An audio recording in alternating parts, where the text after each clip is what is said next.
Bir də ki, onu da yadınızda saxlayın, yenə də deyirəm, indi də deyim. Mən etdiklərimin hamısına görə məsuliyyət daşımıram. Doğrusu çox da məsuliyyət daşıdığımı fikirləşmirəm də. Amma mənə məsuliyyət yüklənirsə, hər şeyin məsuliyyətinin mənim üzərimdə olması da keçərsizdir. Mən ilahi məhkəmədə yalnız Allahın buyruqlarına əməl edənlərə sataşıb, onlara ilişdiyimə görə məsuliyyətə cəlb edilə bilərəm. Kim ki Allahı boş buraxıb, onun sözünə qulaq asmayıb, özü mənim yanıma gəlib. Yəni əzizim, özü cinayətkar olan adama cinayət etmək əslində o qədər də məsuliyyət yaratmır. Çünki zərər çəkən özü belə zərər verən qədər təqsirkardır. Yəni siz sevgili Allahınızın kitabını gizlədib onun yaratdığı dünyanı öpəndə mən sizə istənilən yola çəkməyə icazəliyəm. Çünki Allahdan uzaq olan mütləq mənə yaxın olmağa məcburdur. Axı dedim ki, mən Allahın əmrində olanlara çox da yaxın gedə bilmirəm. Yəni siz özünüz istədiniz, siz məni axtarırdınız. Çünki belə də götürək ki, Allah nisiyə alırdı. Mən isə nəqd olaraq kisədəki sikkələri şaqqılladıb sizinlə nəqd işləyirəm. Allah bu ticarətdə hər şeyin əvəzini öləndən sonra verir. Mən isə deyirəm ki, nisiyə yoxsa nəqd. Allahın əsas problemi özünün bilinməzliyi ucbatından bütün vədlərini nisiyə dəftərinə yazdırmasıdır. Mən isə nəqdi təklif edirəm. Siz murdarit uşaqlarına, zəifləri, köməksizləri, yardıma möhtac olan insanları sizin köməyinizə həsrət qoyub, əslində onları daha çətin, daha rəzil vəziyyətə salmaq üçün mən sizə ağıl, fərasət, qabiliyyət deyilən şeyləri aşılamağa davam etdim.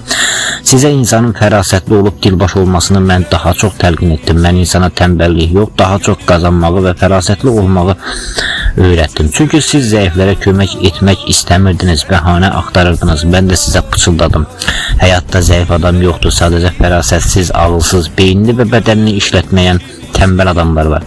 Mən insanın əxlaq dilemmasını elə insanın zəhmət və ağıl dediyi o şeylərlə yıxmışam. Mənəm insana zəhmətkeş ol, dilbaş ol deyib zəifləri köməyə möhtac statusundan çıxarıb onları kütlə qarşısında tənbəlin, ağılsızın biri kimi göstərən, zəifləri əzməyin ən yaxşı bəhanəsi ağlın və fərasətin gücünün insana aşılanmasıdır.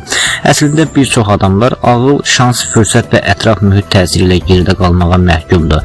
Təsəvvür edin, siz gedirsiniz. Birdən gedənlərin bəziləri yorulur, gücləri çatmır. Siz onları qolunuza almaqdansa deyirsiniz ki, o özünə əziyyət vermir, tənbəldir. Yəni bəli, insan ağıllı olmalıdır. Amma onu da deyib ki, dilbaşlıq və fərasət irəlidə olanların geridə qalanlara kömək etməmək üçün uydurduğu estetik bəhanədən başqa bir şey də deyil. Əksər hallarda mən insanı çaşdırmıram. Mən sadəcə insanın çaşması üçün ona bəhanə verirəm. İnsan özü istəyir, özü seçir. İblis sadəcə variantı verir. Ən düzgün variant əvvəldən var idi və siz onu görürdünüz, eşidirdiniz. Sadəcə siz yanlış, amma sizə daha çox mənfəət gətirən variantı axtarırdınız. Mən də sizə o variantı verdim və siz də götürdünüz. Bu halda mən məsuliyyət daşımıram, çünki məni çağıran insanın özü olmuş olur. Mən sizin çağırışınıza həmişə gəlmişəm, həmişə sizin yanınızda mən olmuşam. Sizi səhv yoldan daha çox doğru yolda mən saxlamışam. Sizə halal qazanmağı, halal zəhmətlə, alın təri ilə qazanılan şeyin qədrini bilməyi, əlinizdəkiləri israf etməməyi, doğru xərcləməyi mən öyrətmişəm. Mən insana o qədər çox qənaətçil olmağı öyrətdim ki, mən sizə o qədər çox əlinizdəkinin qədrini bilin dedim ki, siz axırda xəsisləşdiniz.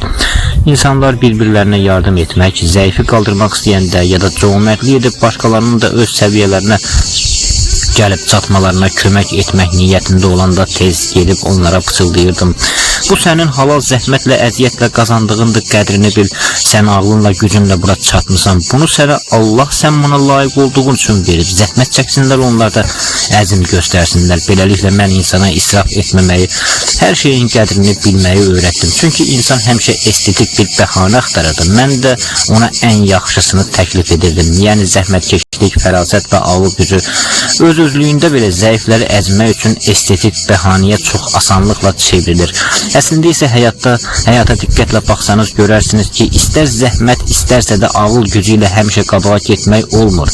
Sadəcə baxır ki, siz bu ağlınızı və gücünüzü harada, hansı işə sərf edəcəksiniz.